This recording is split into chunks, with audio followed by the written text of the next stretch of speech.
हे बघा आपले शेंगदाणे गुळाचे लाडू छान झालेत बघा, मस्त बनवलेत लाडू. आज आपण उपवासासाठी गुळ आणि शेंगदाण्याचे लाडू बनवणार आहेत. मी 1 वाटी शेंगदाणे घेतलेत. आता याला चांगलं भाजून घ्यायचं आहे आपल्याला. हे उपवासासाठी बनवायचं गुळ शेंगदाण्याचे लाडू. आता याला आपण कढई गरम करायला ठेवू, कढईत टाकून घेऊ आणि याला बंद गॅस करायचा एकदम. भाजून घ्यायचं, फास्ट गॅसवर भाजायचं नाही, मग ते लगेच जळतात. बारीक गॅस करायचा आणि त्याच्यावर ते हळूहळू भाजून घ्यायचे.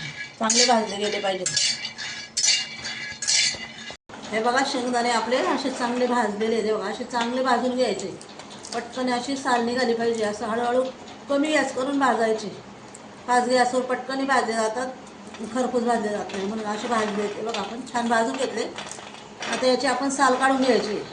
अशी थंड होऊन द्यायचं जरा थोडंसं आणि मग साल घ्यायची काढून अशी. हे बघा आपण शेंगदाण्याची साल काढून घेतली, काहींची ठेवली आहे, काहींची काढून घेतली आहे.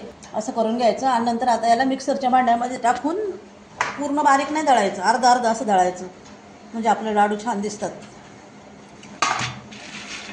असं मिक्सरच्या भांड्यात टाकून आता आबडधोबड असं दळायचं, पूर्ण बारीक करायचं नाही त्याला. हे बघा आपण शेंगदाणे असे वाटून घेतले याच्या मिक्सरमध्ये. असे हे करायचे आबडधोबड. शेंगदाणे पण दिसले पाहिजे अर्धे अर्धे ह्याच्यामध्ये. पूर्ण बारीक केल्यावर मग शेंगदाणे दिसत नाही, सगळा कूट दिसतो. असं करून घ्यायचं. शेंगदाणे असे दिसले पाहिजे अर्धे अर्धे. आता कढई गरम करायला ठेवली आहे. याच्यामध्ये आपण थोडंसं तूप टाकून घेऊया. आता हा आपण एवढ्या वाटीवर गुळ घेतला आहे, तो टाकून घेऊ याच्यामध्ये. गुळ फक्त आपल्याला विरघळायचं आहे, विरघळेपर्यंतच हे करायचं आहे आपल्याला. जास्त पाक वगैरे बनवायचं नाही, फक्त गुळ विरघळला पाहिजे आपला. हे बघा गुळ चांगला आपला विरघळला आहे. आता असं पूर्ण विरघळून घ्यायचं गुळ. हे बघा असं पूर्ण विरघळून घ्यायचा.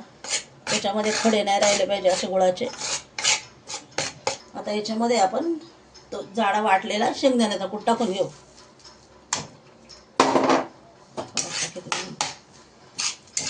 हे बघा असं टाकून घ्यायचा.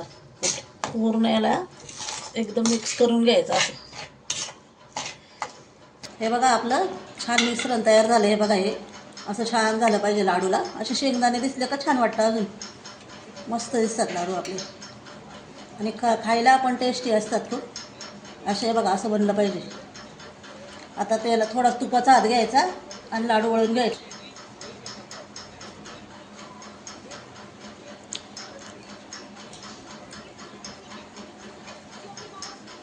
हे बघा असे लाडू करून घ्यायचे. बरोबर आहेत. हे बघा आपले शेंगदाणे गुळाचे लाडू छान झालेत बघा, मस्त बनवलेत लाडू. हे बघा असे खूप छान झालेत आपले हे लाडू. असेच तुम्ही करून बघा उपवासासाठी.